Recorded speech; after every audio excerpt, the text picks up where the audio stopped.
Wala naman akong ginagaya Sanya Lopez na bash dahil sa tabingi na daw ang ilong nito sa ad ng netizens, okay na sana ang unang pagparitoke niya. Pero ngayon mas lumala daw, trending ngayon ang pangalan ni Sanya Lopez matapos mapansin ng ilang netizens na tila nagbago na naman daw ang hitsura ng kanyang ilong. Sa mga kumakalat na close-up photos at clips ng aktres, kapansin-pansin daw ang umano'y tila tabingi na hubog ng kanyang ilong na ayon sa ilang bashers ay mas lumala pa raw mula sa una niyang nose enhancement. May ilang nagsabi pa na gusto raw nitong gayahin ang ilong ni Marian Rivera pero hindi raw nakuha ang refinement ng itsura. Dagdag pa ng iba, kung dati okay pa, ngayon parang na-overdo na.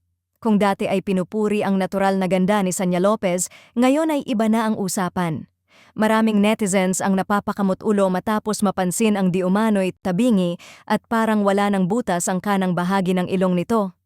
Ayon sa ilang mapanuring mata ng mga marites, okay na sana noon maganda naman na siya. Imbes na suportahan ng self-love at self-improvement, tila may ilang tao pa ring masayang manghusga. Totoong may pinabago nga siya pero si Sanya pa rin ang isa sa mga pinaka-iniidolo sa kanyang henerasyon, hindi lang sa ganda, kundi sa talento. Ayon sa ilang netizens, napansin nilang may pagkakaiba sa hubog ng kanyang ilong kumpara sa dati at may ilan pang nagsasabing pumangit na tuloy ito ngayon dahil sa kaka-enhance ng kanyang ilong at hindi nga makontento. May mga fans naman ni Sanya ang denipensahan ngayon si Sanya na nagsasabing kung may pinabago man siya, katawan niya yan.